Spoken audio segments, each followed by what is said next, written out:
Bismillahirrahmanirrahim. Assalamualaikum warahmatullahi wabarakatuh. Waalaikumsalam warahmatullahi wabarakatuh.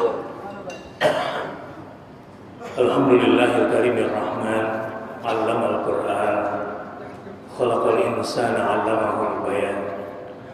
Asyhadu an la ilaha illallah wa asyhadu anna Muhammadar Rasulullah. Allahumma shalli ala Muhammad wa ala ali sayyidina Muhammad. Subhanaka la ilma lana illa ma 'allamtana innaka antal alimul hakim. Subhanaka la ilma lana illa ma 'allamtana innaka antal alimul hakim. Subhanaka la ilma lana illa ma 'allamtana innaka antal alimul hakim. Rabbi zidni ilma. A'udzu billahi minasy syaithanir rajim. Bismillahirrahmanirrahim. Wa qul i'malu fasayarallahu 'amalakum wa rasuluhu wal mu'minun wa saturadduna ila 'alimil ghaibi wasyahadah fayunabbi'ukum bima kuntum ta'malun. Allahumma arhamna bil Qur'an. Dan katakanlah, bekerjalah kamu, maka Allah dan Rasul-Nya serta orang-orang mukmin yang akan melihat pekerjaanmu. Dan kamu akan dikembalikan kepada Allah yang mengetahui akan yang gaib dan yang nyata. Lalu diberitakannya kepada kamu apa yang telah kamu kerjakan. Berbahagia sekali pada malam hari ini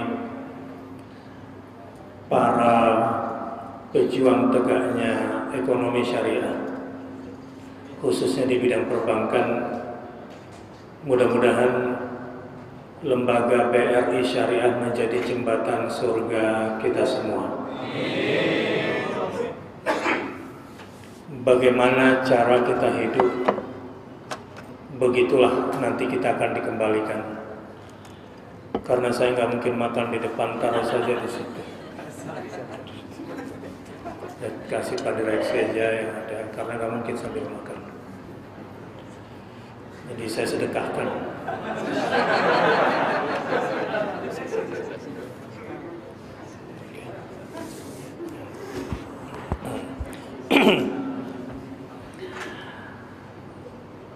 Bagaimana cara kita bekerja, seperti itulah nanti cara kita mati.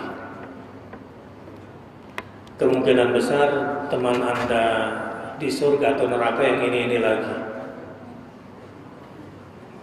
Nah, karenanya saya doakan mudah-mudahan BRI Syariah menjadi jembatan surga kita semua. Berarti suasana surgawi dan kinerja calon penghuni surga yang harusnya kita bangun di lingkungan BRI Syariah. Sepakat? Sepakat. Kalau gitu tepat temanya, sangat romantis sekali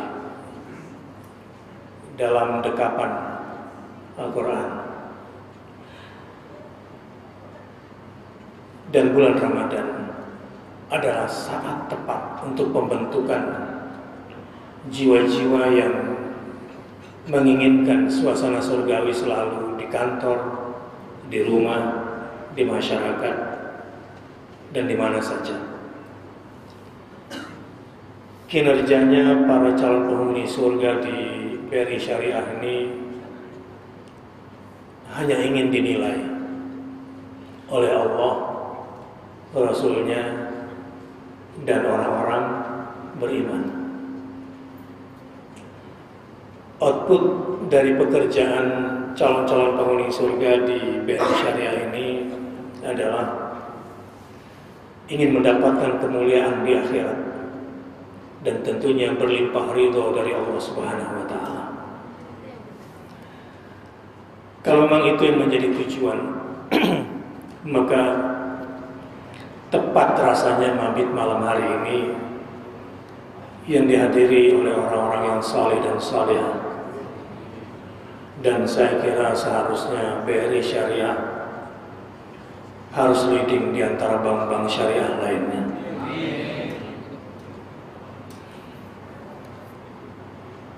Saya pernah berkata seperti ini dulu beberapa tahun yang lalu di depan BNI Syariah.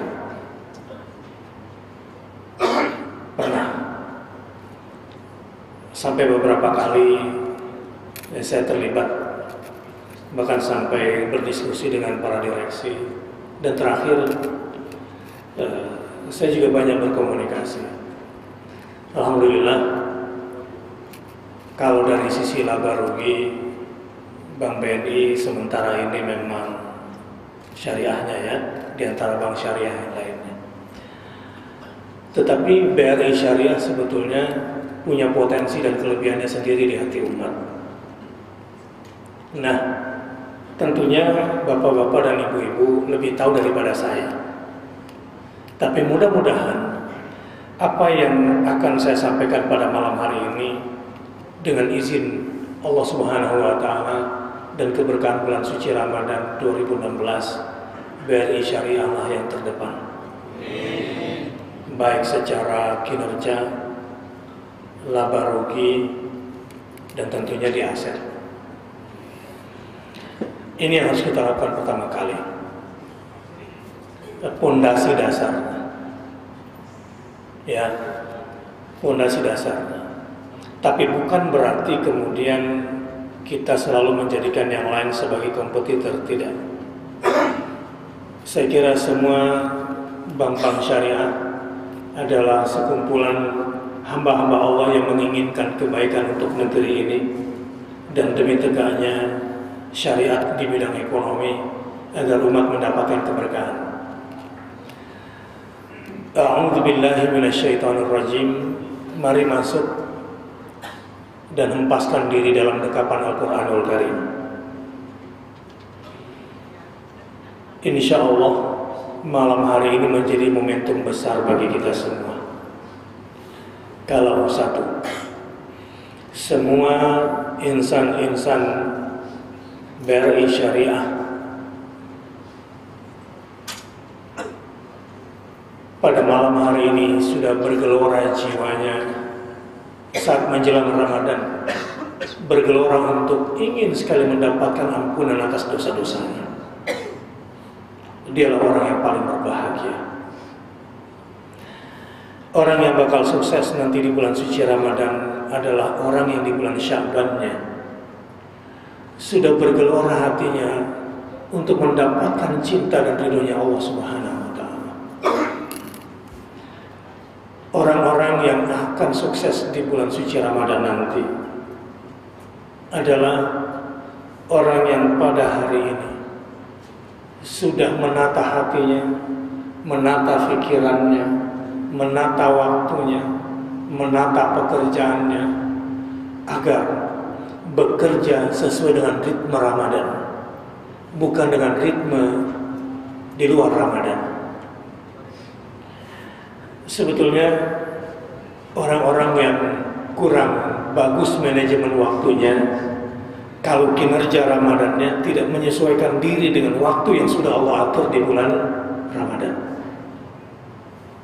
Nah, untuk itu mari sama-sama kita tata dulu hati kita. Kita benahi dulu niat-niat kita semua. Boleh sambil memasang target apa yang harus kami capai bersama-sama demi meningkatnya kinerja kita bersama-sama di bulan suci Ramadan.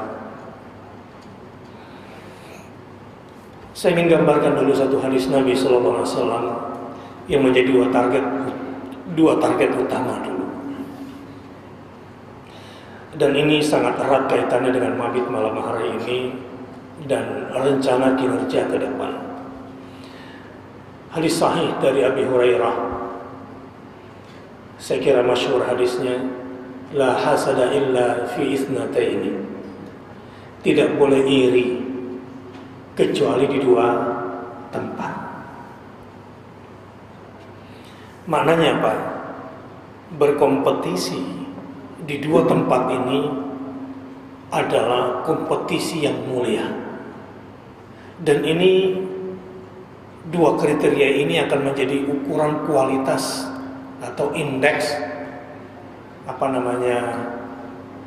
kalau indeks sumber daya manusianya, sehingga boleh berkompetisi lebih baik dari yang lain di dua hal ini. La hasada illa fi isnataini, rajulun atahallahul Quran, seseorang yang diberikan kepadanya Al-Quran, maksudnya dia bisa baca, dia juga sudah punya Quran, dia punya kemampuan untuk menghafal. Summa yatluhu ana al-laili wa ana an-nahar, lalu dia membacanya siang dan malam. Warzuqna tilawatahu ana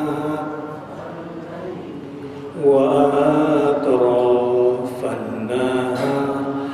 Orang-orang yang paling beruntung nanti di bulan Ramadan khususnya adalah orang yang direzekikan oleh Allah Subhanahu wa taala, mampu dan dimampukan oleh Allah untuk membaca Quran di pertengahan siang dan di pertengahan malam. Ini orang paling besar rezekinya. Dan pada orang ini nanti keberkahan lingkungannya akan terjadi. Seseorang yang diberikan Al-Quran oleh Allah Subhanahu wa taala kemudian membacanya di pertengahan siang dan di pertengahan malam, sampai kemudian tetangganya berkata setelah mengetahui dia, ya laitani, seandainya aku bisa seperti dia, maka aku akan berbuat seperti yang dia perbuat itu. Yang kedua, seseorang yang diberikan harta oleh Allah Subhanahu wa taala, rajulun atahu malan summa ahlaka bil haqqi, kemudian jor-joran dia infakkan di jalan kebenaran. Kata-kata ahlaka di sini seakan-akan dia sedang bunuh diri, seakan-akan perilakunya sedang menjerumuskannya pada kehancuran karena dia menginfakkan hartanya berlebihan di jalan kebenaran. Sampai tetangganya iri, seandainya aku bisa diberikan rezeki seperti dia, saya juga ingin rasanya berinfak seperti dia. Ini dua pesan isyarat dari Rasulullah SAW yang luar biasa.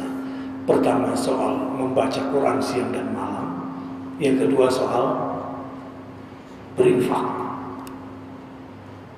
Sampai terlihat seakan-akan dia sedang ahlaka nafsahu bil haqqi, seakan-akan sedang bunuh diri lewat infaknya di jalan kebenaran itu.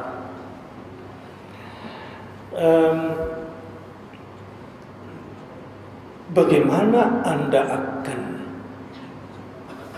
menyosialisasikan doktrin manhaj syariah kalau Anda sendiri tidak yakin dan tidak puas dalam menjalankan syariat?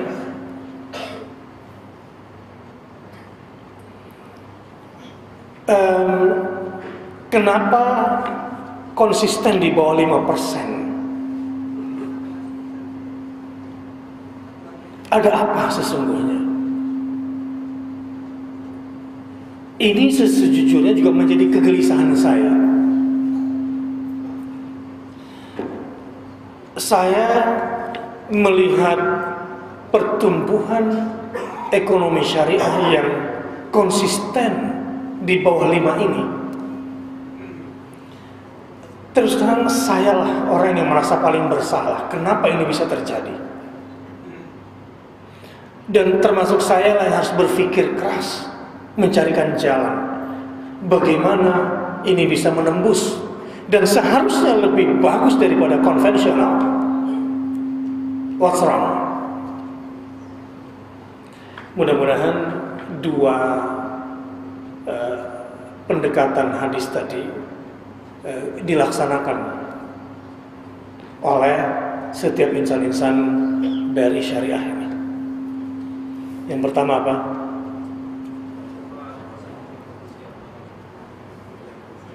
Habiskan waktumu hidup bersama Al-Quran, imma membacanya atau memurojaah, mengulang hafalannya. Ustaz, saya hafalannya juga sama. Hafalin aja yang paling enak, yang paling gampang dulu. Enggak usah cari yang baru-baru. Tapi dengan catatan kau nikmati itu. Jangan mengaku sibuk, apalagi mentang-mentang direksi nggak sempat baca Quran, nggak bisa maju perusahaan. Anda ini bergerak di dunia syariah. Saya kira kita semua sama-sama tahu syariah itu bukan produk. Syariah adalah manhaj. Syariat adalah sistem hidup manusia. Jadi sebetulnya menyosialisasikan syariat Islam ini sebuah pekerjaan yang sangat mulia, dan boleh saya katakan Anda tuh sudah berada di pekerjaan dan di jalan yang benar, insya Allah. Insya Allah. Wala uzakki 'ala Allahi ahadan. Dengan semua kekurangan yang ada, dengan semua tuduhan terhadap lembaga syariah, Anda insya Allah termasuk orang-orang yang sedang membentangkan jalan, kebenaran di Indonesia ini dan di dunia insya Allah. Tetapi kalau ingin energi syariat betul-betul Allah amanahkan kepada Anda harus menjadi pribadi-pribadi yang memiliki magnetic power untuk menjadi agen syariahnya Allah Subhanahu wa Ta'ala. Caranya, kata Rasul, bikin orang lain iri sama kamu, bikin kompetitor kamu iri sama kamu. Insan-insan syariah yang banyak baca Qur'annya, apapun positioningnya, apalagi divisi fundraising, dia akan cepat berkahnya itu. Demi Allah, apa yang saya katakan ini adalah sesuatu yang saya yakini dan yang sedang saya rasakan sekarang ini. Pekerjaanmu dimudahkan oleh Allah ketika Quran selalu bersamamu dan Quran betul-betul ada di hatimu. Allah taklukkan dunia dan seisinya buat kamu. Demi Allah. Apalagi kalau dibarengi dengan kekuatan yang namanya as-sakha, kedermawanan untuk mau memberi. Saya ambil dari contoh individu, baru nanti saya ambil contoh lembaga, baru kemudian silakan terapkan kira-kira di mana cocoknya di BRI Syariah di divisi masing-masing. Ustaz, kata kader saya di Makassar yang sudah punya 2 anak hafiz Quran, padahal dia sendiri awalnya hanya seorang pebisnis franchising sekolah musik Purwacaraka lah saya sebut gitu awalnya, tapi ada tekad kuat di jiwanya ingin kembali ke Quran. Dan satu hal saya tanya, gimana caranya kamu bisa punya anak penghafal Quran? Satu jawaban dia, Ustaz, saya korbankan apa saja dan saya berani bayar berapa saja asal anak saya bisa menjadi anak Al-Quran, ahlul Quran. Itu yang pertama. Tapi rupanya nggak bisa terjadi Quran itu sama orang pelit, itu nggak bisa. Quran di tangan orang pelit, Quran di dalam jiwanya orang pelit memang agak aneh gitu. Hafiz Quran tapi nggak keruan kelakuannya biasanya. Doktor, profesor di bidang Quran juga rada-rada ngaco lah kira-kira gitu. Mulai dari langgam sampai perilakunya biasanya.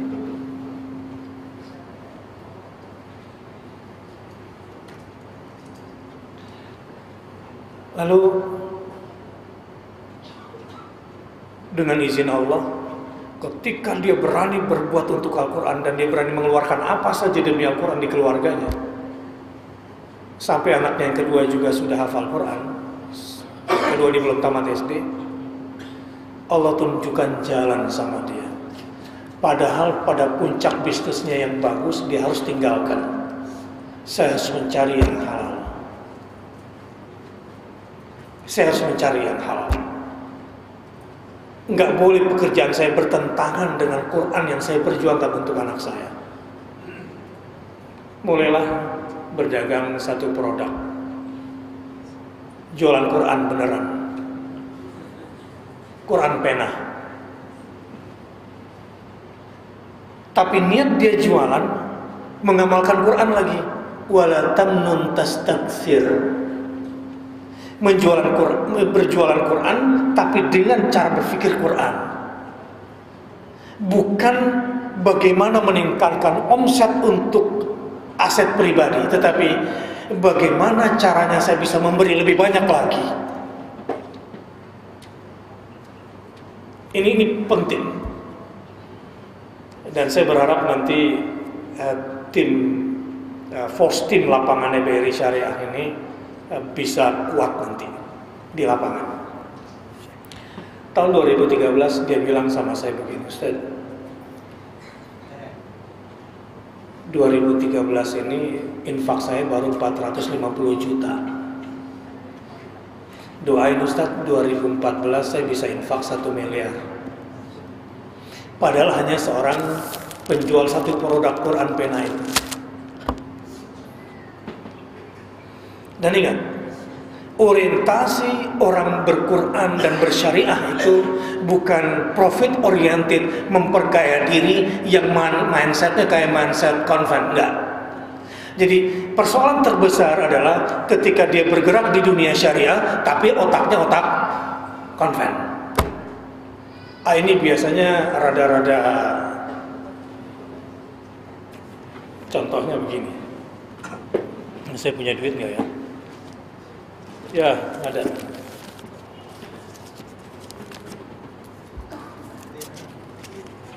Oke, 50.000. Ada kotak yang beredar? Nggak ada ya? Nggak ada. Kotak masjid sembarang kotak lah, bawah sini mana yang bisa dimasukin.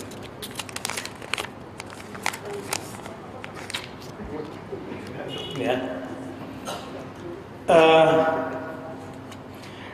Saya punya uang 60.000. Kalau saya infakkan 50.000, berapakah yang tersisa dari uang saya?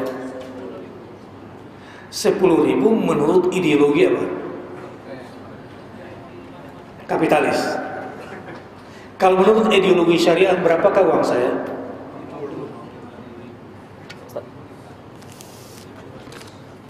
Ya. Bismillah.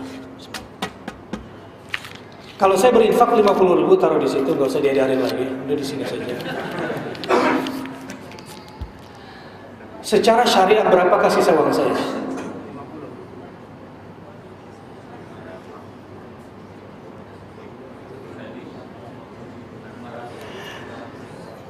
Yaqulu ibnu Adam, mali, begitu kan hadisnya. Ini kalau menjadi orang syariah harus yakin betul sama hadis-hadis Nabi itu dan ditadaburi betul, telan betul itu. Audhu alaihi bin nawajidh.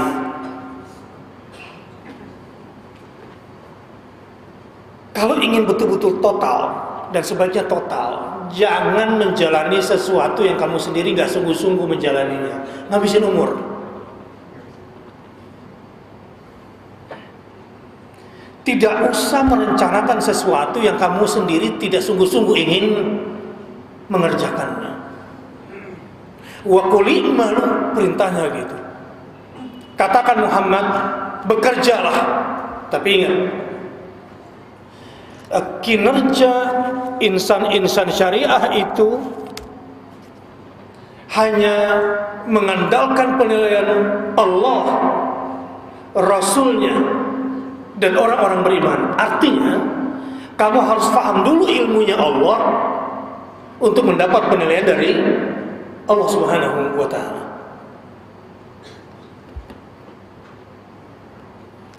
Satu kali satu kejahatan hasilnya sama dengan minus 1.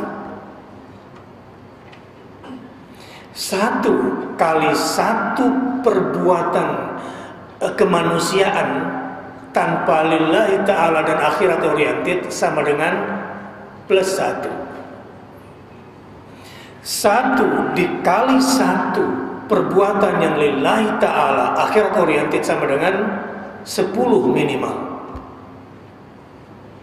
Satu kali perbuatan baik lillahi ta'ala yang disertai dengan harta sama dengan 700. Anda mau pakai 1 kali 1 sama dengan berapa?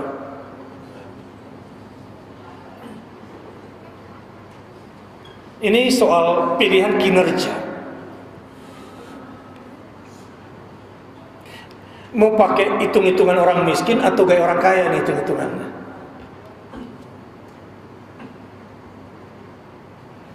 Apa yang terjadi sama dia? Tahun 2015 infaknya sudah wakaf satu ruko yang nilainya 5 miliar. Tapi ingat, dia masih ngontrak rumahnya. Itulah ruko pertama yang merupakan hasil kinerja dia setelah banting setir ke dunia Quran. Rukonya itu diwakafkan ke lembaga saya. Baru dia minta izin, Ustadz, saya minta izin ya ke ruko yang punya Ustadz itu, boleh enggak? Kalau saya tinggal sementara. Saya jadi ketawa sendiri. Kalau otak kapitalis nggak begitu biasanya, bersedekahnya. Harusnya, gue yang nyumbang terserah gue dong, gue mau tinggal di mana, kan begitu. Memang otak syariahnya ini mesti diperbaiki dulu, formatnya itu. Secara mendasar. Saya jadi bingung sama dia ini. Selalu saya tanya, kenapa kamu berani melakukan itu? Ya senang aja, dia bilang. Jadi kebahagiaan orang-orang yang dalam dekapan Al-Quran memang rada-rada berbeda. Bahagianya, senangnya itu tidak seperti orang yang berideologi kapitalis. Fix aset saya bukanlah yang saya makan dan saya minum. Fix aset saya bukanlah yang saya pakai, yang saya gunakan. Fix aset saya adalah yang saya infakkan. Saya kira kalau begitu energinya orang syariah, saya yakin akan terjadi perubahan besar. Begini cara dia. Sederhana sekali teorinya, hanya teori infak. Jadi pola ekonomi berinfak. Sebetulnya secara visi semua bank syariah niat-niat awalnya itu visioner, tetapi yang belum di switch on itu adalah ideologi syariahnya secara total. Ini masih abu-abu gitu.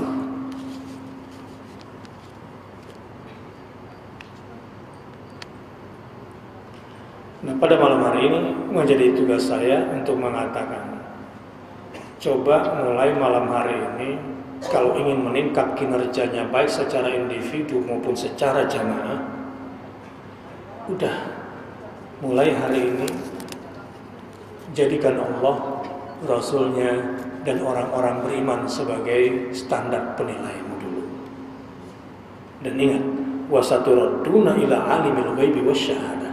Ingat, yang akan menilai kinerjamu, produktivitasmu nanti tentu dirimu sendiri, dan dialah yang mengetahui yang gaib dan yang nampak. Dan satu saat rapor amal perbuatanmu fayunabbi'ukum bima kuntum ta'malun. Dia ini sederhana. Apa yang terjadi? Dia sebetulnya dapat untung 20% di satu produk. Tapi dia enggak tamak. Wa may yuqa syuhha nafsihi fa ulaika humul muflihun. Barang siapa yang dicabut sifat kikir di dalam hatinya, dialah orang-orang yang beruntung. Tapi ayat syuhun ini biasanya berkaitan dengan suami istri yang lagi cekcok. Ya. Mudah-mudahan yang mabit di sini bukan lagi orang lagi cekcok di rumahnya.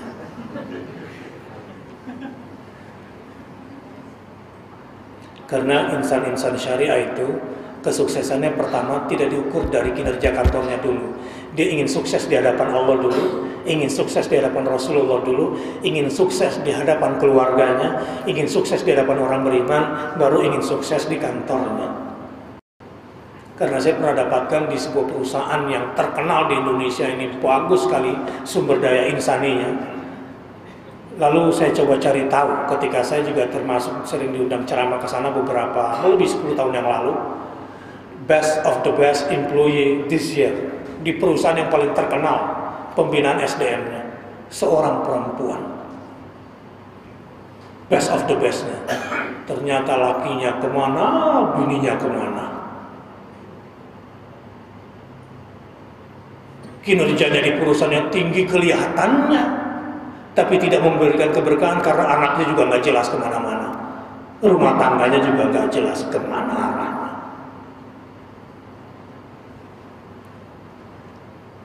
Karena nggak integrated dalam berpikirnya. Dia cuma ambil 3%, maksimal 5% dari haknya. Sisanya gimana tuh? Sisanya dia infakkan. Bagaimana caranya? Dia carilah orang-orang yang gak punya pekerjaan, lalu di coaching bisnis untuk dijadikan sales dia. Dan setiap ada orang yang mau beli lewat si sales, tapi dia gak punya DP untuk inden, dipinjemin lagi, ini DP-nya. Dan karena cara berpikirnya syar'i dan tidak curiga sama orang miskin, selalu closing. Dan tingkat kredit macetnya itu di bawah 1%.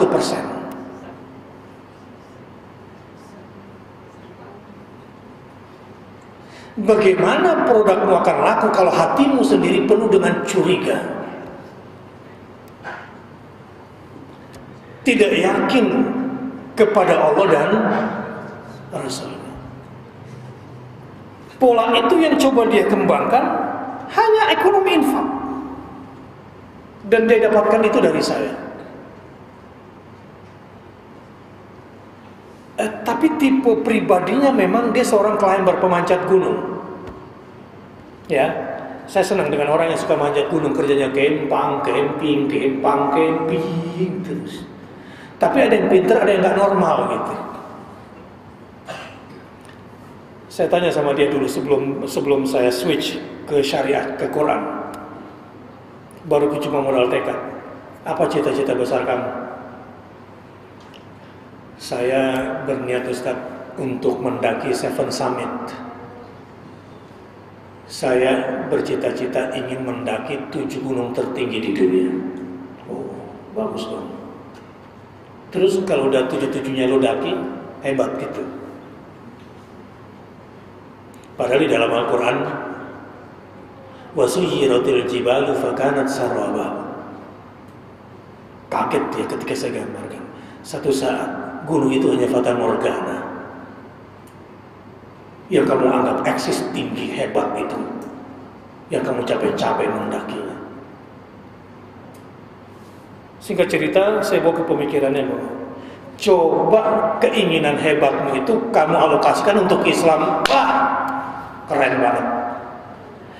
Cita-cita ingin mendaki Seven Summit itu dialokasikan untuk kepentingan syariah.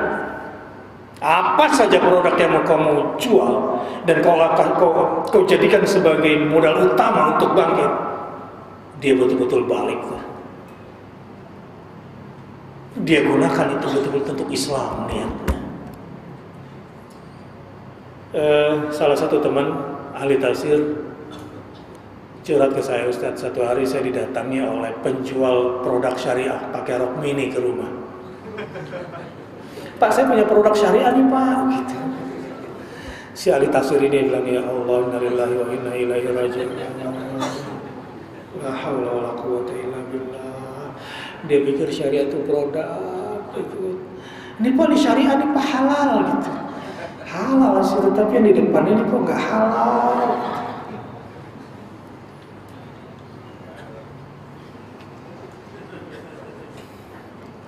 Dicurhat sama saya seperti itu. Memang ruhnya dulu. Insan-insan BRI Syariah ini insya Allah akan leading di Indonesia dan harus yang menjadi pertama kali tembus 5 itu mestinya. Apa yang membedakan Anda dengan konven? Secara kinerja sama kan? Makannya sama-sama, jangan-jangan banyakkan kita lagi makannya.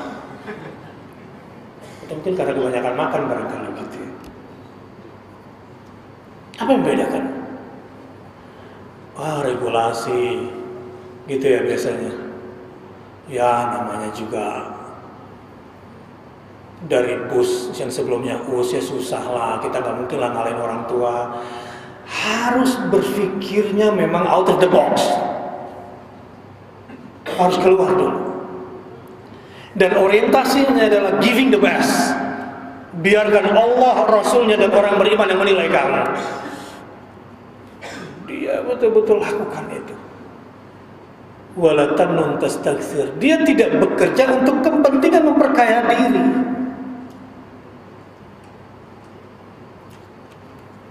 Sayang banget kalau matinya cuma punya rumah satu, mobil satu, ruko satu gitu. Berpuluh-puluh tahun cuma itu saja hasilnya.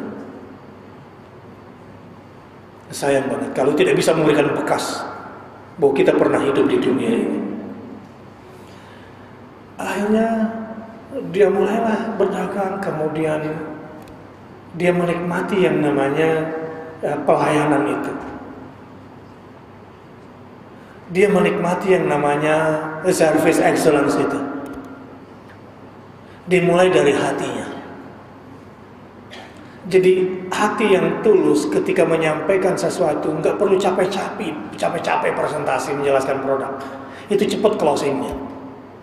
Kalau hati yang berbicara dengan hati itu.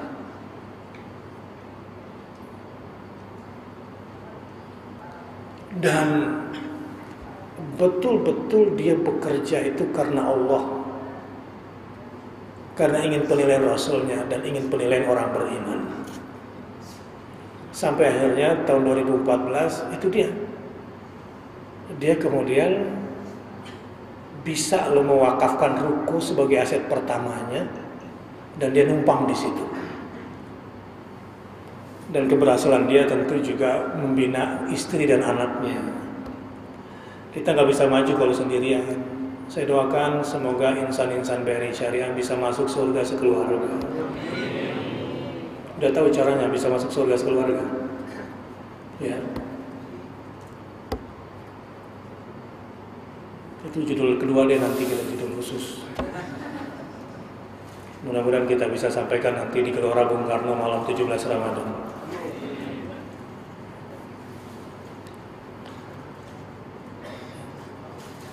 Ustaz, tolong doakan.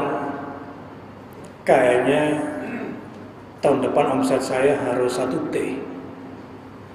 Itu yang saya sampaikan kepada perusahaan, tapi dia tidak tahu ya. Jadi yang saya bicarakan omset. Memang maksud kamu apa? Harusnya nih, saya bisa memberikan, berinfak saya ini harusnya 200 miliar. Saya mampu lakukan itu, Ustaz. Tapi karena perusahaan taunya kata omset, inilah saya sebut omset 1 triliun. Tapi sebetulnya niat saya ingin berinfak 200 miliar tahun 2016. Ada banyak kasus di lapangan yang kita lakukan, semuanya melebihi target. Insya Allah melebihi target. Saya bilang, kenapa kamu lakukan itu? Dia bilang simpel sekali. Saya sudah punya ilmunya dan saya sudah tahu caranya. Saya sudah punya ilmunya dan saya sudah tahu caranya.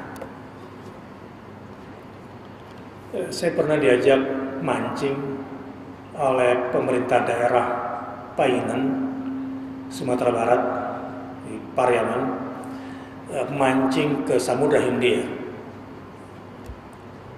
Alhamdulillah mancingnya dapat umpan. Mancing dapat umpan. Belum mudeng tadi itu. Sementara kapalnya kapal besar. yang saya yakin minimal itu 10 juta pengeluaran untuk bisa ke sana dengan menggunakan kapal besar ini. Karena ubi rebusnya, kacang rebusnya, apalagi Mas, pisang rebusnya Mas juga ya. Sampai indomie rebusnya pun disiapkan di kapal itu untuk masaknya semua. Dan kalau saya kecapean, ruang kamarnya juga ber-AC semua. Alhamdulillah dapat umpan. Dengan pengeluaran yang sebegitu besar. Ini saya ambil cerita saja. Tapi di Kalimantan lain. Kami naik perahu kecil. Setelah koordinatnya sampai, kita lempar pancing. Kata nakoda kita, kalau 3 menit kita nggak dapat, kita pindah ke koordinat yang lain. Betul kita nggak dapat. Ini saksinya itu tuh kameramen. Ya. Pindah ke koordinat yang lain itu nangkep tiba-tiba kakap semuanya. Kakapnya seragam lagi, merah semua, dan usianya sebaya.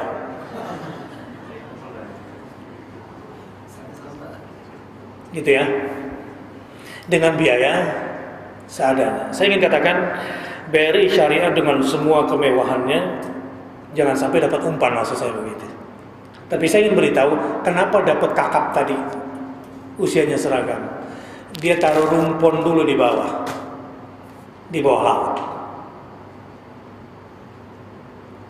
Yang tadi nekat aja, terlalu tawakal gitu kan. Pokoknya lempar pancing laut, ya tunggu setelah itu. Ini terlalu tawakal. Dia nggak ngerti caranya. Ya kalau gini caranya ya kacang 1 kilo habis masih dapat umpan juga jadinya. Untung-untungan kebetulan. Kalau ini enggak, dia punya 5 titik koordinat yang semuanya sudah ada rumponnya di bawah. Jadi ikan memang udah dibikin rumah, dikasih tempat, dikasih makan di situ. Sehingga nanti ikan-ikan pun senang ketika diambil gitu. Coba terjemahkan di dunia kerja Anda dulu sebentar. Terutama bagian fundraising.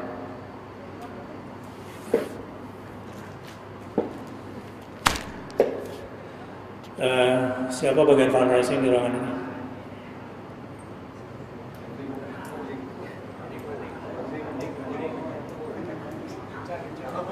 Saya mau target dia 10 miliar.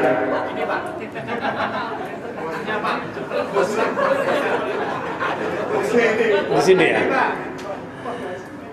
Berapa Pak di target bulan Ramadan? Siapa?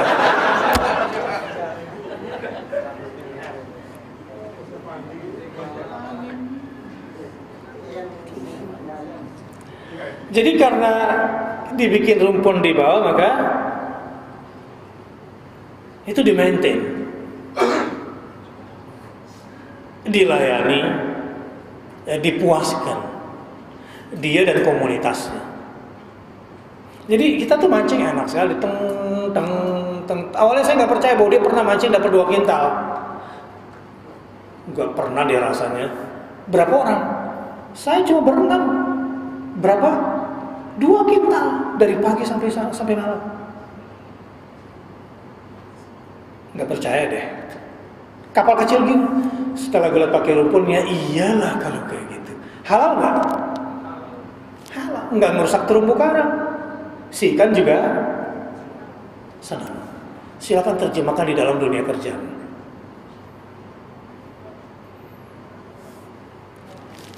Saya sedang buka lembaga. Kamu berani nggak keluar dari bank kamu? Saya akan gaji kamu seperti di bank kamu gaji di lembaga saya ini. Tapi saya target kamu. Bulan Ramadan ini 1 bulan 1 miliar, berani nggak? Ya Ustadz, saya di bank saja nggak di segitu, masih di lembaga Ustadz yang kecil saya di target segitu. Oke, saya kasih contoh ya. Maka saya pun akhirnya dalam 1 hari saya dapat 1 miliar. Iyalah Ustadz kan gitu. Ada aja alasan. Harusnya kan dia sebagai orang ekonomi dong yang lebih cerdas dari saya. Cuma bedanya saya punya rumpun, dia nekat mancing di laut gitu aja. Terlalu tawakal. Kenapa dia mau memberi? Kenapa dia mau menabung di tempat? Kenapa dia mau menyimpan di tempat kita? Kenapa dia mau investasi di tempat kita? Ya dia sudah merasakan manfaatnya dan dia trust sama kita.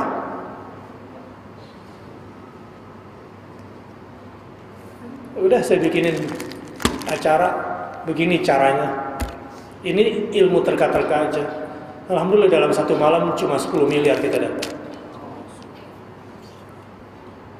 Lalu saya berpikir, kok bisa ya bank syariah konsisten dalam kesesatan di bawah 5%? Harusnya nggak gini nih. Ini berarti ada yang perlu kita introspeksi, dan yang paling bersalah adalah saya dulu. Kenapa? Ketika saya pulang dari Madinah tahun 94, saya pertama kali mengajar di sebuah universitas tentang ilmu ekonomi Islam yang belum ada bukunya beredar. Jadi ilmu masih ilmu raba-raba. Dan saat itu musuh besar saya adalah dekan Fakultas Ekonomi. Karena saya haram-haramin semua yang riba-riba itu. Tahun 92, ketika Bang Muamalat lagi mulai belajar. Saya baru pulang dari Madinah saat itu. Tapi dekan yang dulu paling memusuhi saya sekarang kemana-mana selalu berikan seminar tentang ekonomi syariah. Tapi belum minta maaf sama saya. Sudah terlanjur keluar dari kampus. Jadi persoalannya sebetulnya keyakinan dulu. Nanti Allah yang akan berikan jalan kepadamu. Dan yakini saja bahwa apa yang sedang kita lakukan ini adalah sesuatu yang dibenarkan oleh Allah, dijanjikan oleh Allah dan Rasulnya, dan niscaya kita akan sampai ke jalannya. Tapi utamakan dulu niat giving the best. Bukan nggak usah berpikir berapa gaji gue, berapa fasilitas gue. Jangan di situ dulu cara berpikirnya. Itu datang kemudian.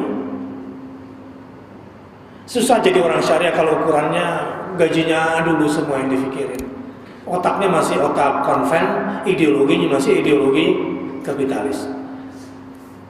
Jadi kesimpulannya sekarang, berapakah uang saya kalau saya infakkan 50.000? Ya itu dikali 700 kan? Kali 700.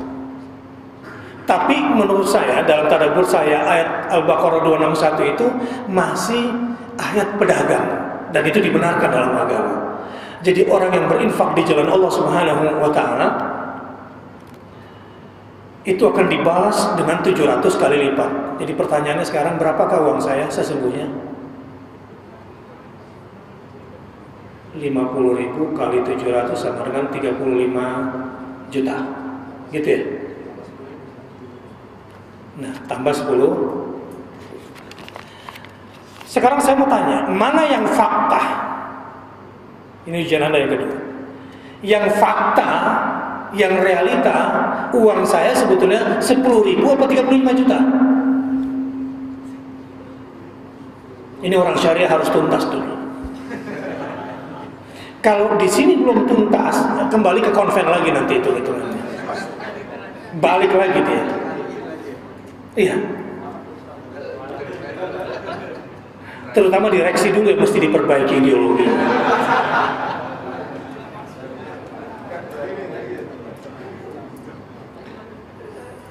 Ini mohon maaf. Selamat datang di dunia syariah yang sesungguhnya.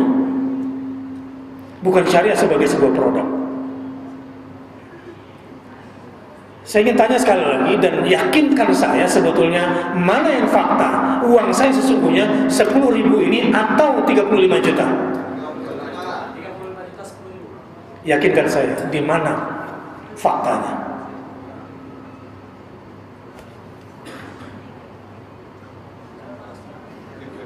Jangan-jangan cuma teori di alam bawah sadar syariahnya, yang ketika diminta untuk mempraktekkan keserimpet lagi ke ideologi kapitalisnya. Sebab ini membentuk perilaku. Kinerjamu sangat ditentukan oleh keyakinanmu dulu.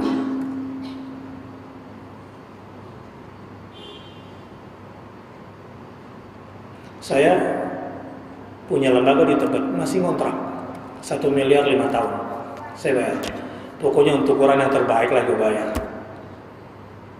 Dari dulu saya bilang saya mau punya lembaga tapi jangan disentuh lah, kejauhan, terlalu di pinggir. Saya pengen ukuran tuh di tengah gitu. Saya masih punya obsesi yang belum terlaksana. Saya pengen banget bikin pesantren, tapi yang gue beli itu Atma Jaya sampai Semanggi itu. Gue suruh pindah dia kemana gitu. Maksud saya, kita buktikan bahwa Islam itu harusnya bisa. Jangan bawa dosa sejarah. Jangan sampai Anda masih berada di bawah level 5% setelah 5 tahun ke depan, dan Anda akan menjadi cerita buruk bagi orang berhasil di masa depan. Jangan. Jadi di mana faktanya bahwa saya sungguh-sungguh punya uang 35 juta dan 10.000 yang kelihatan? Ini sangat membutuhkan kekuatan ideologi di sini. Dan Anda baru bisa menikmati itu kalau sudah Allah angkat penyakit syuhun itu.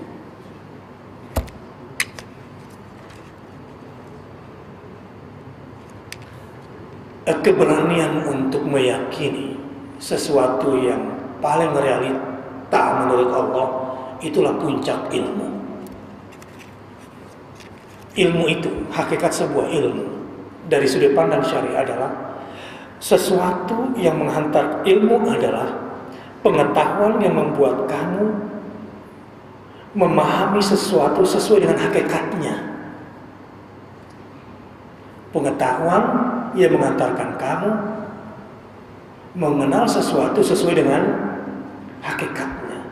Jadi hakikatnya sebetulnya adalah 35 juta. Tetapi menurut materi biologis ini saya cuma punya sisa 10.000. Kira-kira enteng nggak saya berbuat kebaikan kalau ideologi saya sudah yang tadi? Enteng. Dia ini lebih hebat lagi kader saya. Ustaz, ketika itu saya sedang nginap di hotel bintang 5 di kota dia, di Makassar. Dan saya disiapin kamar junior suite oleh dia. Biasanya kalau Anda nginap di hotel bintang 5 lalu di junior suite, kepikir nggak sholat subuhnya cari masjid yang agak-agak di luar hotel? Nah, ini bukan orang syariah lagi. Hanya penjual produk syariah. Apalagi kalau orang syariah sholatnya di samping meja kantor, ya udah lelaki solehah judulnya.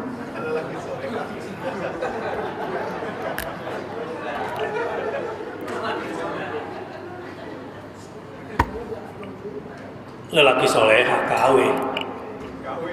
Ya, syariahnya KW.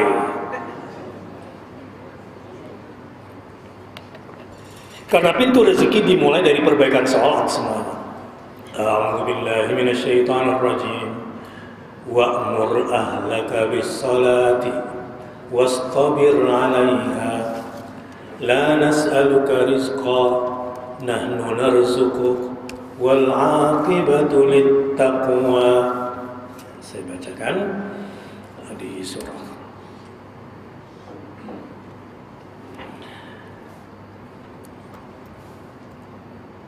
wastabir 'alaiha. Di surat Thaha ini ayat 132. Ikuti saya. A'udzu billahi minasyaitonir rajim.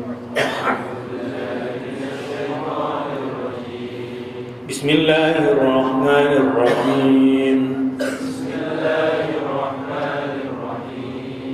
Wa'mur ahlaka bis-salati wastabir 'alaiha. La nas'aluka rizqa, nahnu narzuquk. Wal 'aqibatu lit-taqwa. Dan Dan perintahkanlah kepada keluargamu mendirikan salat, dan bersabarlah kamu dalam mengerjakannya. Mesti sabar yang banyak memang untuk mengajak keluarga mendirikan salat. Kalau itu sudah kamu lakukan, la nas'aluka rizqa, kami tidak meminta rezeki kepadamu. Tafsir ayat ini, kami tidak akan bebani kamu capek-capek cari rezeki. Nahnu narzuquk, aku yang akan datangkan rezeki buat kamu. Wal aqibatu littaqwa, dan akibat yang baik itu adalah bagi orang-orang yang bertakwa. Jadi persoalan salat di lembaga syariah ini nggak boleh dianggap enteng. Nggak bisa jadi pengemban risalah syariah kalau salatnya masih KW. Jadi kalau nanti ibu-ibu dapati anaknya sholat subuh di rumah, ya, alhamdulillah anak mama sudah sholat subuh seperti lelaki solehah gitu. Tapi kalau bapaknya jangan digituin, ya. Itu memang udah bawaan orok deh kayak begitu. Kamu nasihati pelan-pelan dari anak saja. Dan gak ada alasan bagi orang-orang syariah malas membaca Quran. Ada 3 orang paling sibuk di dalam surah Al-Muzammil ayat 20. Alima an sayakunu minkum marudha.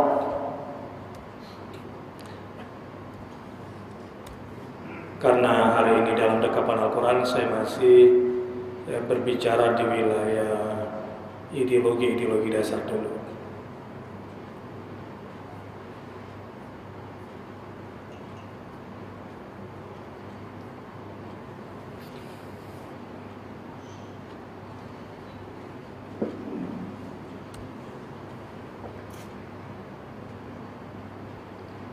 Langsung saja saya buka surat Al-Muzammil deh.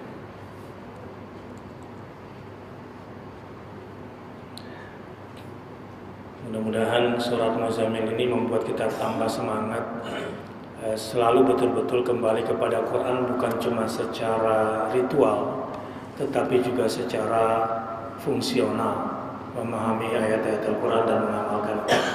Di ayat 20, A'udzu billahi minasy syaithanir rajim. Bismillahirrahmanirrahim. Ya, saya ingin mulai langsung saja di ayat 20. Inna rabbaka ya'lamu annaka taqumu adna min thuluthay al-layli wa nisfahu wa thuluthahu wa ta'ifatun min alladhina ma'ak wallahu yuqaddiru al-layla wan-nahar. Baru di sini Allah yang telah menentukan kadar waktu malam dan siang. Alima an lan tuhsuhu fataba 'alaikum. Allah mengetahui bahwa kamu sekali-kali tidak dapat menentukan batas-batas waktu-waktu itu. Faqra'u ma tayassara minal Qur'an. Maka dia memberikan keringanan kepadamu. Karena itu bacalah apa yang mudah bagimu dari Al-Quran. Mau 2/3 malam, setengah malam, atau 1/3 malam. Jangan sampai gak ada kesempatan baca Quran malam hari. Hati-hati. Minimal memurojaah hafalanmu. Apakah 2/3-nya, separuhnya, atau 1/3-nya. Orang yang tidak baca Quran itu energinya itu lemah. Bagaimana mungkin mengajak manusia kepada syariat Allah tanpa pertolongan Allah? Apalagi konyol berjalan menyosialisasikan syariat Allah tapi bermaksiat kepada Allah.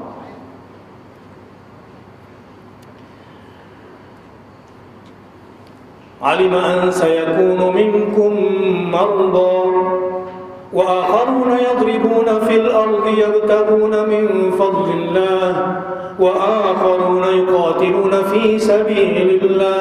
Ada 3 orang tersibuk di dunia tetapi tetap tidak boleh dan tidak diizinkan meninggalkan membaca Quran. Satu, dia mengetahui bahwa akan ada di antara kamu orang-orang yang sakit. Akan ada yang sakit di antara kamu. Tapi apakah sakit bisa dijadikan alasan meninggalkan baca Quran? Tidak. Justru tambah sakit kamu kalau kamu tidak mengulang hafalan Quran. Terus, wah, ini kalau lagi perjalanan bisnis ke luar negeri gimana Ustaz? Kita kan sibuk banget. Dijelaskan di sini. Wa akharuna yadribuna fil ardi yabtaguna min fadlillah. Dan ada orang yang lain, ya, yang berjalan di muka bumi mencari sebagian dari karunia Allah. Orang bisnis, orang sibuk sekalipun tidak dibenarkan meninggalkan baca Quran. Bahkan yang ketiga ini, wa akharuna yuqatiluna fi sabilillah faqra'u ma tayassara minal Quran.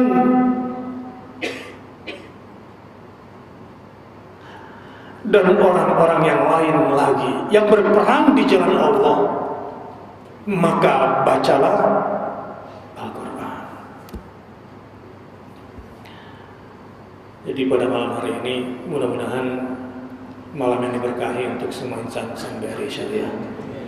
Semoga hidup dalam kekapan Al-Quran, mulai dari berquran yang ritual sampai kepada yang fungsional. Dan mudah-mudahan setelah ini diberikan kekuatan kepada kita semua untuk sungguh-sungguh berjuang di ekonomi syariah ini. Kita jadikan BRI Syariah kita sebagai jembatan kita ke surga semua. Maka jadilah calon-calon penghuni surga yang berjuang di dunia ini. Sungguh Anda sedang berada di jihad yang paling penting di Indonesia. Kalau BRI dengan environment-nya, dengan kondisinya, yang sebetulnya kan punya kelebihan. BRI ini kan yang punya cabang ke seluruh dusun-dusun di seluruh Indonesia sebetulnya. Artinya secara segmented itu harusnya paling luas jaringan itu BRI. Dan kebaikan yang harusnya paling banyak ditebarkan rumpunnya itu harusnya sih BRI. Tapi insya Allah kalau nggak 2015 ini 2016 insya Allah bisa. Saya ikut mendukung sekaligus mendoakan. Mudah-mudahan 2016 BRI Syariah adalah bank syariah yang sungguh-sungguh paling dirasakan manfaatnya oleh umat. Setelah itu tunggu balasannya dari Allah, dari Rasulnya. Kalau jiwa-jiwa orang-orang BRI Syariah ini adalah orang-orang yang senantiasa berukhuwah, nggak usah sering-sering salahin atasan, ya, udah nggak usah sering-sering salahin presiden kalau memang udah salah, gitu dah. Kalau mau salah-salahan dulu sebelum pemilihan, ya kayak gue gitu, udah nggak suka bilang aja nggak suka, gitu. Kalau baru sekarang marahnya telat. Sekarang bagaimana kita bangun Indonesia dengan presiden yang dia itu sekarang. Gentle gitu, kesatria. Nggak usah banyak mengeluh. Nyalain temen, nyalain atasan, nyalain bawahan, nggak ada yang salah. Kita. Sebelum menyalahkan yang lain, beristighfarlah. Tidak ada yang menyakiti kamu. Kamu sendiri yang zalim terhadap dirimu sendiri. Tetaplah bersatu, berukhuwah, bangun teamwork. Keep positive thinking, husnuzan. Selalu berhusnuzan bersama tim itu. Dan service excellence sebelum ke orang lain, ke dalam dulu. Saya kira itu sudah sesuai dengan 7 prinsip-prinsip dasar di dalam BRI Syariah yang sangat mulia itu. Dan setelah itu tuluslah.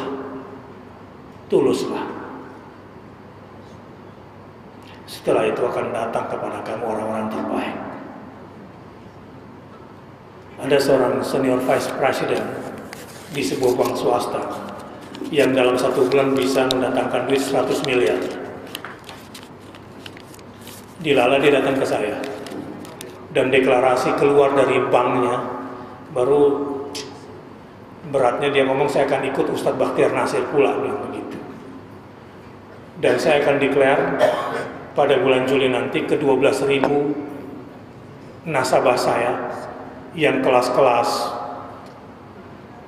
premium bahwa saya sudah keluar dari bank ini dan saya sedang berpikir untuk dunia, untuk akhirat saya dan keluarga saya. Gara-gara membaca surah Ar-Rum ayat 34. Tahu ayatnya? Dahsyat ayatnya ini. Harusnya orang syariah duluan yang paling menikmati ayat ini. Tapi ini pun dia dapat ketika dia tebak-tebakan, udah sholat istikharah keluar, jangan dari bank konvennya keluar, jangan. Sampai pada akhirnya setelah 4 kali istikharah, dia buka Quran yang mana aja ditunjuk, tiba-tiba yang dibukain oleh Allah pada malam hari itu surah Ar-Rum 34 ini. Ini kok saya zoom? Saya tadi pencet surah Ar-Rum surah 30.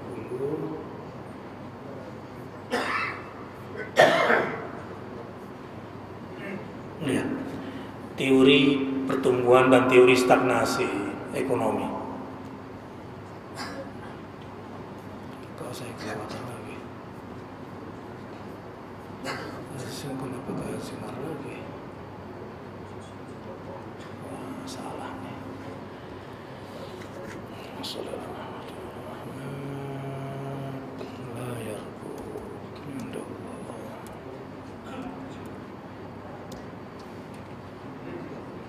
Ya, 39 maksud saya. Saya salah sebut. Ikuti saya. A'udzu billahi minasy syaithanir rajim. Bismillahirrahmanirrahim. Wa ma ataitum min riban liyarbu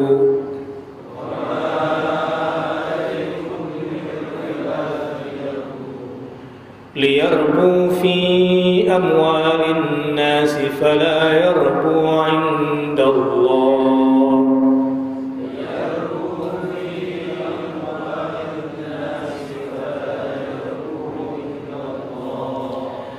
Wa ma ataitum min zakatin turiduna wajha Allah.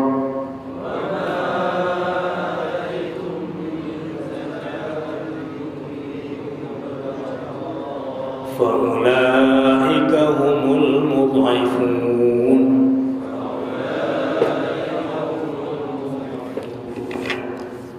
Pak Agus Martowardoyo sering jadikan dia sebagai andalannya kalau harus mendapatkan dana 100 miliar atau 500 miliar dalam 1 bulan. Tapi kalau dari Allah, dengan izin Allah, dia ingin bertobat, ingin hidup yang sebenarnya. Setelah galau berulang-ulang karena direksi menahan dia, sebab dia termasuk orang yang paling diandalkan di bank itu.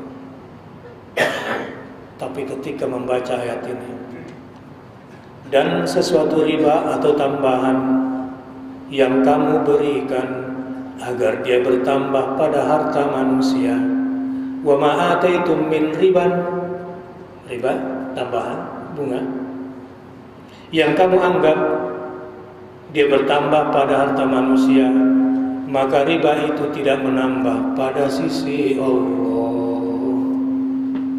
Fala yarbu 'inda Allah. Ini teori pertumbuhan yang bertolak belakang, pertumbuhan ekonominya. Saya kira bapak-bapak lebih paham daripada saya bagaimana mempraktekkan ayat ini,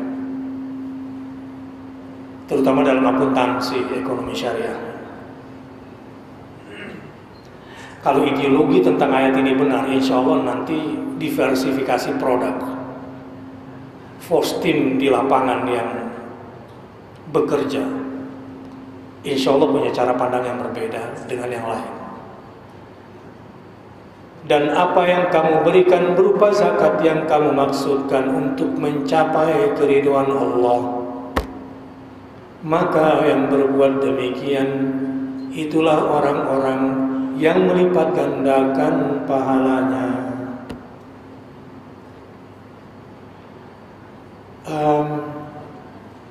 Dia keluar, setelah dia lihat beda ya cara berhitungnya Allah dengan caranya kita. Tapi masalahnya sekarang terapannya seperti apa? Ini kadang-kadang sudah di ekonomi syariah, tapi kalau akuntansinya masih kapitalis, ayat ini nggak muncul nih, susah. Sehingga keluhan-keluhan nasabah itu bank syariah itu ya kita udah jatuh ketiban tangga lah gitu kira-kira. Kalau di bank konven kan kalau kita jatuh ya jatuh doang gitu. Kok kalau di bank syariah udah jatuh ketiban tangga gitu. Bagaimanapun saya tetap harus menjaga nama baik bank syariah, karena saya walaupun nggak punya kepentingan khusus, tetapi saya ingin agar ekonomi syariah di Indonesia dan perekonomian umat mengalami percepatan lewat bank syariah ini, maka ini harus besar.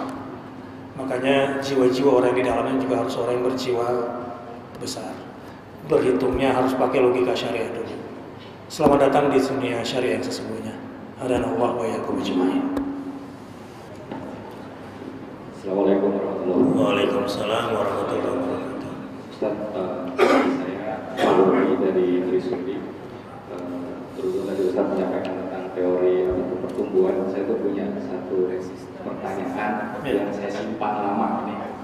Sebenarnya pengen mohon pendapatnya Ustaz. Jadi tentang ayat walau amanu wattaqu la fatahna alaihim barakatin. Saya pengen tahu kondisi sekarang di berbagai macam negara itu, kalau terus di mana negara yang masuk dalam kriteria ayat itu. Kemudian ke ayat yang tadi, kenapa justru di negara yang pusatnya riba adalah Amerika, tapi secara ukuran GDP-nya dia yang paling besar, ekonominya lah yang paling banyak tumbuh. Nah, apakah ada yang salah atau ada yang menjelaskan? Assalamualaikum warahmatullahi wabarakatuh. Waalaikumsalam warahmatullahi wabarakatuh. Andai penduduk satu negeri beriman, bertakwa, maka akan kami bukakan keberkahan dari langit dan keberkahan dari bumi. Tentu ukurannya bukan materi dulu. Ya, Mauritania itu membantah teori sosiologi yang mengatakan penyebab kriminalitas di sebuah negeri adalah akibat ekonomi. Selalu ekonomi gitu kan. Sama deh kayak apa tuh kebakaran, selalunya harus pendek terus gitu kan. Yang salah siapa? Harus korsleting gitu ya. Kayaknya gak ada malaikat, gak ada jin yang bisa mempengaruhi itu semua. Karena yang dia tahu memang cuma itu ukurannya. Nah, di Mauritania itu negara di antara negara-negara miskin. Tapi kriminalitasnya di bawah 1%. Kenapa? Karena ada budaya di negeri itu, kalau punya anak sudah balik belum hafal Quran, orang tuanya tuh malu. Budaya ilmunya itu tinggi. Dan yang namanya ulama-ulama Arab itu kalau sama ulama-ulama Mauritania itu respect. Bahkan di Arab Saudi sendiri, orang sekelas Ayat Al-Qarni sering menyebut-nyebut ulama Mauritania yang bernama Bin Baye. Setelah saya ikuti videonya, memang luar biasa cara berpikir. Saya pernah waktu kuliah di Madinah juga punya teman-teman dari Mauritania, jago-jago, kuat-kuat hafalannya karena sarapan paginya pakai kismis. ibu-ibu langsung kalau pengen anak hafalnya kuat makan. Kita mulai justru dari makanan sih, makannya apa sih gitu kan.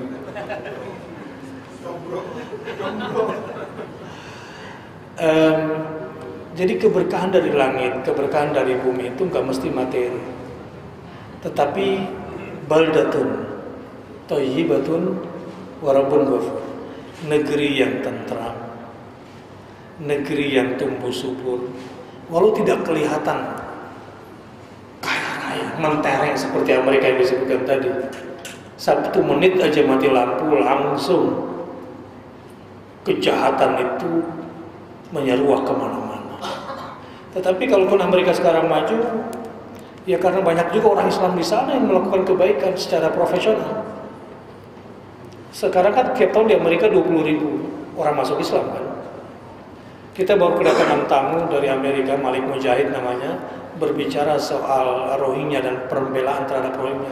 Kinerja memang tinggi mereka, tetapi GDP bukanlah satu-satunya ukuran sebuah kesejahteraan. Secara angka iya, tetapi secara manfaat dan barakah tentu itu bukan ukuran. Jadi bisa saja kampung kita perwujudan atau wilayah di mana kita ada perwujudan dari walau anna ahlul qura amanu wattaqu, maka akan banyak keberkahan di situ. Dari langit dan dari bumi bentuknya macam-macam, tapi nggak selalu melulu materi. Tapi kalau saya tadi ambilkan contoh Mauritania misalnya, itu orangnya memang secara ekonomi kelihatan rendah, tapi kehidupan mereka bahagia. Ini fakta. Saya pernah diminta untuk menemani seseorang yang punya uang di satu bank, akunnya cuma 2T. Ya, saya diperlihatkan 2T. Hari itu saya anjurkan berobatnya nggak usah ke Singapura lah, dikit-dikit Singapura. Dokternya kafir. Berobat sama orang beriman lebih berkah. Makanya saya kasihan sama almarhum artis itu yang ada di Singapura matinya. Habis saja dimakan sama promosi dan kepentingan dia. Ada yang menarik, ketika diperiksa oleh psikiater, hormon kebahagiaannya rendah, hormon kesedihannya tinggi. Jadi perlu satu hari dites nih orang BRI Syariah sebetulnya bahagia apa enggak. Itu udah bisa didetek kok sekarang, cuma di RSCM murah. Jadi ukuran kebahagiaan bukan gajinya yang tinggi, fasilitas yang banyak kan. Bukan, kayaknya perlu dari satu saat tes mereka bahagia nggak sih gitu. Sekarang udah bisa dicek. Walaupun itu hanya perkiraan seorang psikiater gitu. Ada hormon tertentu yang dijadikan sebagai standar. Saya kira itu yang bisa saya jawab. Tapi kalau mau lihat ya kira-kira sekarang percontohnya apa ya? Jangan Indonesia lah ya. Indonesia ini lagi bahagia gosok-gosok batu akik. Dan ternyata bisnis celana sekarang yang laris. Karena celananya para robek, pahanya buat gosok-gosok.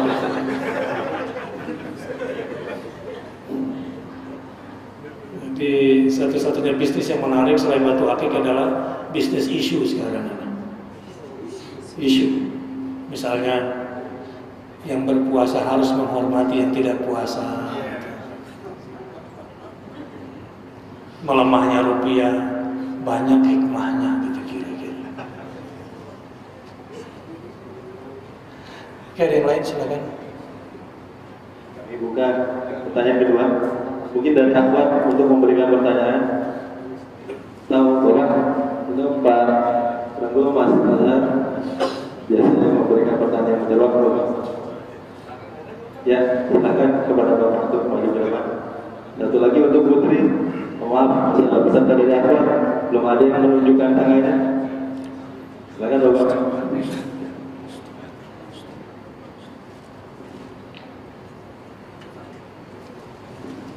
Assalamualaikum warahmatullahi wabarakatuh. Waalaikumsalam warahmatullahi wabarakatuh. Berkaitan dengan yang Bapak sampaikan tadi, Pak,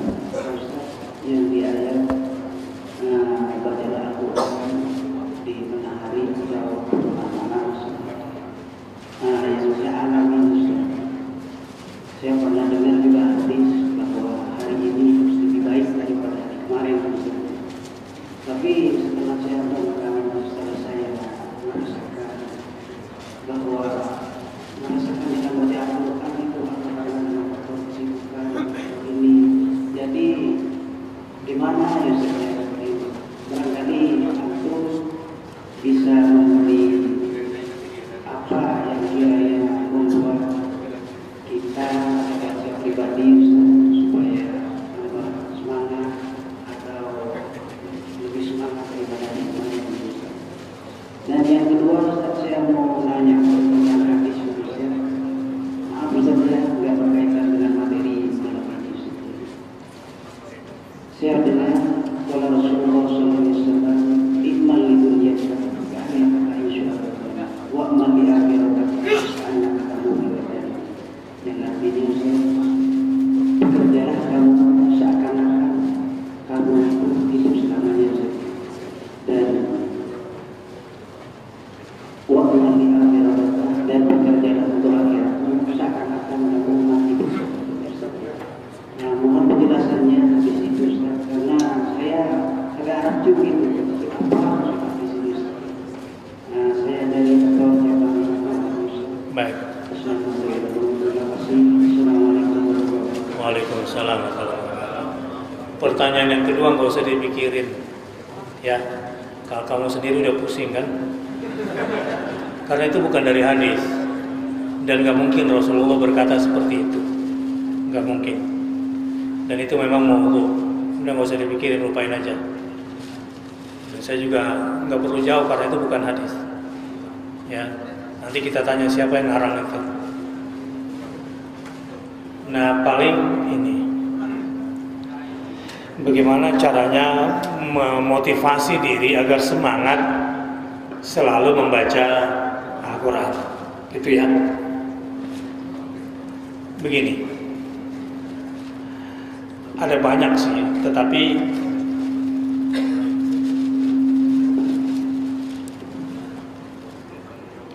kalau satu hari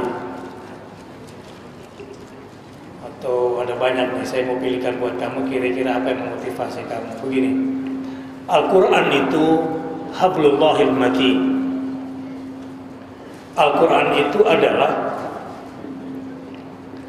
talinya Allah yang kuat yang menghubungkan antara kamu dengan Allah Subhanahu wa Ta'ala. Jadi kalau kamu sudah malas-malas bersama Al-Quran, berarti kamu lagi lepas tuh, tidak lagi berpegang dengan talinya Allah Subhanahu wa Ta'ala. Orang-orang yang tidak ada Quran di hatinya dan tidak semangat bersama Al-Quran adalah bangkai-bangkai berjalan sebetulnya, penduduk kuburan berkeliaran. Dan orang-orang yang malas baca Quran padahal berada di BRI Syariah, kinerjanya biasanya rendah, hanya kelihatannya saja. Secara materi bagus tapi barokahnya kurang. Jadi orang nekat ya yang baca Quran sebelum baca Quran. Karena Quran itu bahasa Arabnya surat kabar, bahasa Indonesia surat kabar. Kabar itu kalau dalam bahasa Arab definisinya khabar. Muatan informasinya yahtamilul khata' was-shawab, as-sidq wal kadhib. Quran itu adalah muatan informasinya mungkin bohong, mungkin benar. Sementara di Quran tidak ada khabar, semuanya naba'un 'azim. Amma yatasaalun 'anil naba'il.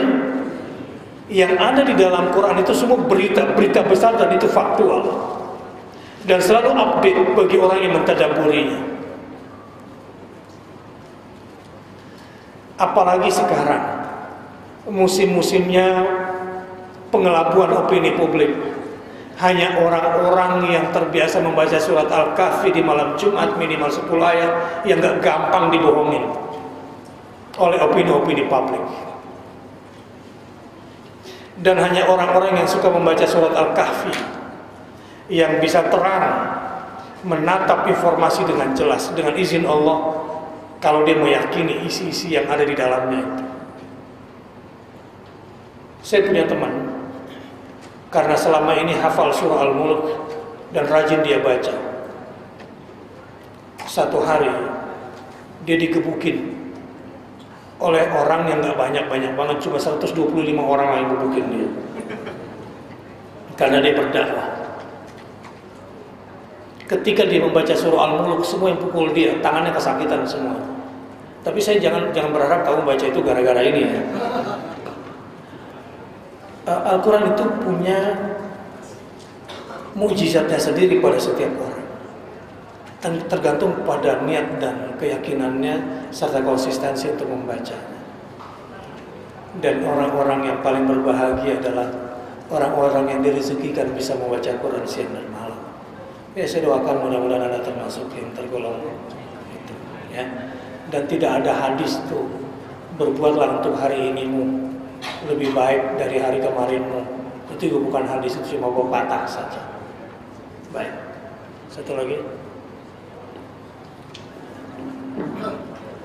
Satu lagi kepada untuk dari peserta akhwat mungkin yang belum menunjukkan tangannya, boleh menyatakan tangannya untuk bertanya. Kalau ya kepada Ustaz Asrul Muhammad untuk maju ke depan dari bagian bidang itu. Ya.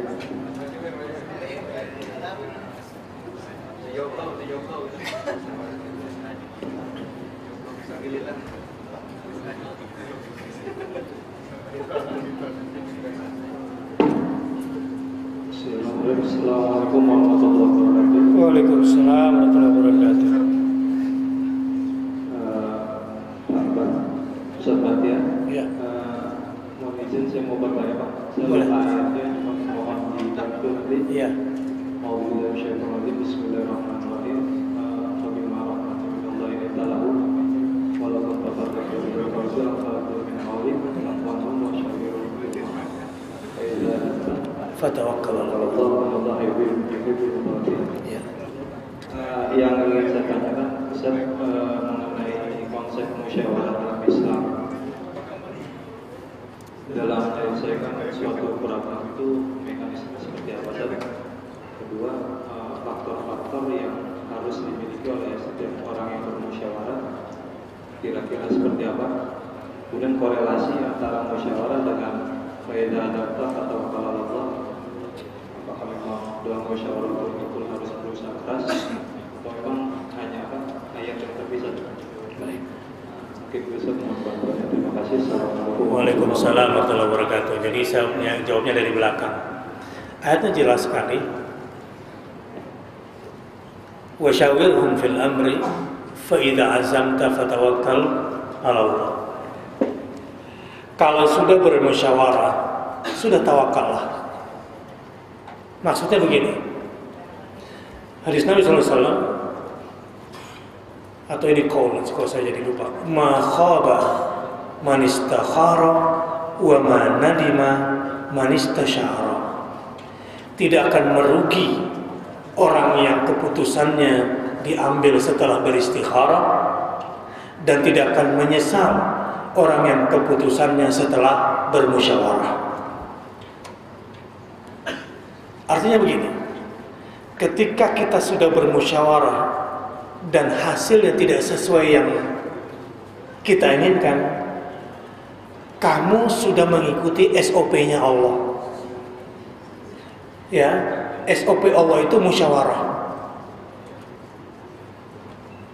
Mas, boleh nggak aku umroh tahun ini? Izinkan sama suami. Bisa nggak kalau tahun depan aja? Kalau kamu sudah musyawarah, sudah tawakal. Kalau memang keputusan ternyata tidak sesuai dengan keinginan kita, tawakal Allah. Karena boleh jadi apa yang kita usulkan belum tentu benar, dan boleh jadi ya apa yang Allah tetapkan setelah ini itulah yang ternyata yang sesuai dengan keinginan kita. Tugas kita sebetulnya cuma musyawarah. Nah, pertanyaannya adalah bagaimana mekanisme musyawarah di dalam Islam? Tentu Yang pertama, musyawarahkan untuk hal-hal yang sifatnya kebajikan. Wa ta'awanu 'alal birri dulu. Wa amruhum syura bainahum. Jadi kalau memang itu untuk urusan kebaikan, akan lebih baik kalau kita bermusyawarah. Musyawarah itu berarti harus bermula dari diri kita bahwa pendapat saya mungkin benar, mungkin salah. Pendapat saudara saya, apa sih kalau istilahnya para ulama itu ketika mereka berdiskusi dan bermusyawarah, pendapat saya benar tapi mungkin salah. Pendapat orang lain salah tapi juga mungkin benar. Pada akhirnya nanti ujung sebuah musyawarah harus tunduk kepada pilihan Allah dan pilihan Rasulnya. Disinilah voting kadang-kadang bisa jadi musyawarah, bisa jadi tidak. Misalnya, kebenaran yang sudah ditetapkan oleh syariat tidak bisa dimusyawarahkan, atau kebenaran yang bersifat syar'i tidak bisa di-voting. Ya memang harus itu yang dilaksanakan. Yang perlu dimusyawarahkan adalah bagaimana implementasinya. Saya kira kaidah-kaidah musyawarah memang agak-agak detail, tapi setidaknya apa yang saya sampaikan dari sedikit yang saya tahu, satu saja kata kuncinya supaya kita tuh suka bermusyawarah ya. Ini suami kadang-kadang kan autis ini. Orang paling egois sedunia kata para istri adalah suami. Sering ambil keputusan tanpa sepengetahuan dan bermusyawarah dengan istrinya, apalagi soal poligami. Kalau poligami selalu bilangnya kan nggak wajib izin istri. Giliran diajak jihad, tanya istri dulu ya. Nah, anak-anak harus sering diajak musyawarah dalam mengambil keputusannya. Terutama perkara-perkara besar, anak-anak harus diajak bermusyawarah. Atasan harus mengajak bermusyawarah bawahannya.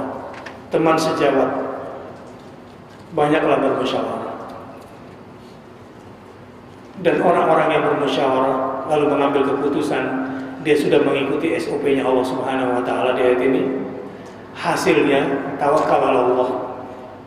Enggak usah terlalu ngotot banget agar pendapatnya yang harus menjadi keputusan, dan gak usah direkayasa. Kita bisa bernegosiasi yang hasilnya negotiation to yes, bisa. Tapi kalau itu yang kamu paksakan, hasilnya gak akan bagus. Demikian yang bisa saya sampaikan. Ada satu anjuran dari saya sebagai bentuk apakah materi pada malam ini berhasil atau tidak. Coba nanti pulang ke rumah, jadilah orang tua teladan dalam berinteraksi dengan Quran di rumah, agar menjadi teladan bagi anak-anak. Saya sedang belajar juga terus untuk itu. Pokoknya untuk Quran kasih yang terbaik. Yang kedua, sedekah. Salah satu kelebihan teman saya kenapa kemudian rezekinya bagus,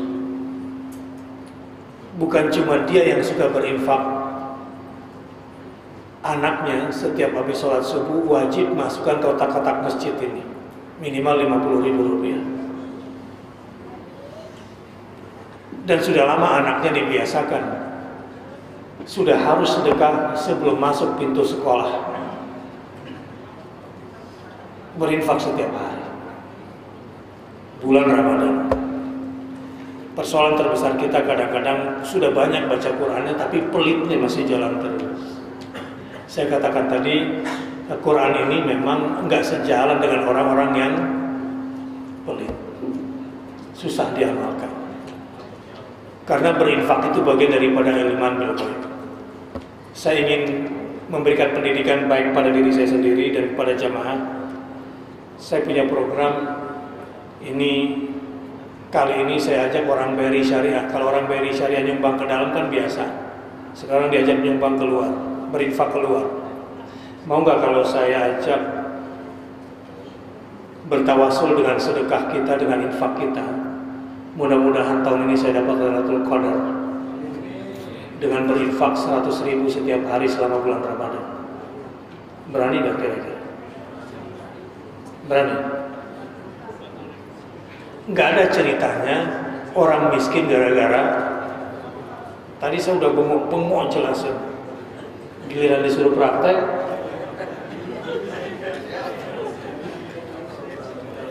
payah.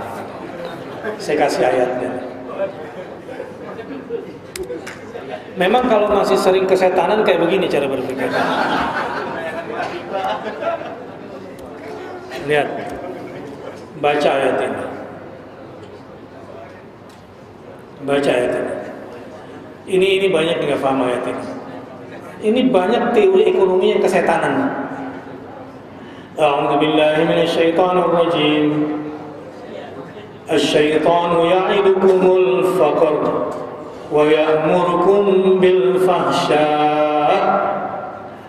Asy-syaitan, setan, ya'idukum, menjanjikan kepada kamu al-faqra, kefakiran. Tahu nggak maksudnya apa? Jangan sedekah, apalagi 100.000 per hari, nanti nggak bisa mudik.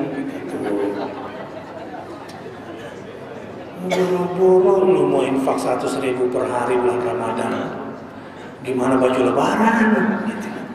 Ya itu kumul fakir. Jadi tanpa disadari sebetulnya banyak orang-orang yang ilmu ekonominya jurusan ekonomi lemah. Karena ini mindset itu mindset setan. Ayat 268 ini berkaitan dengan infak semuanya. Ini semua orang-orang ekonomi syariah itu wajib menghafal surat Al-Baqarah dari 261 sampai 270 kalau ingin berbakat jadi orang kaya. Nah, wa ya'murukum bil fahsya, orang-orang yang kesetanan cara berpikir ekonominya itu, kalau sudah ikut cara berpikir setan, baru setan perintahkan ya'murukum bil fahsya. Al-fahsya di sini kikir, dan menyuruh kamu berbuat kejahatan. Kejahatan yang dimaksud di sini adalah kikir. Jadi kikir itu bagian dari sifat al-fahsya. Kalau ingin punya keluarga sejahtera, saya lagi bikin celengan sama anak-anak saya.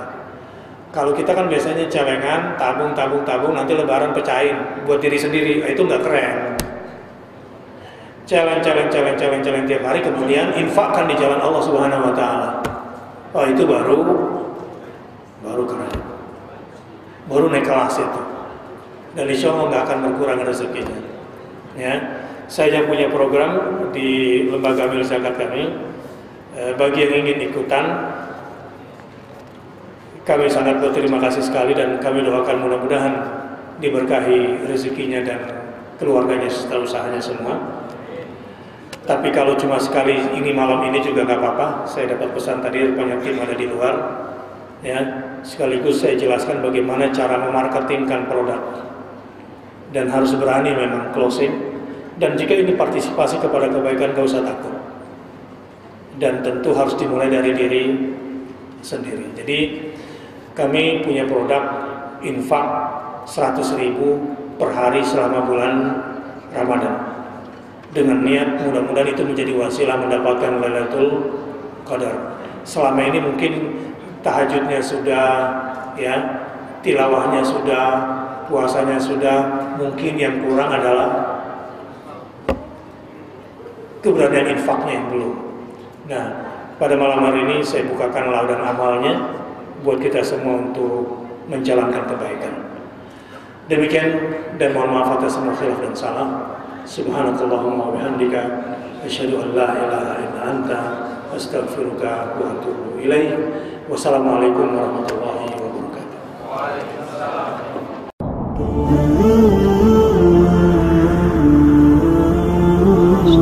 Ooh.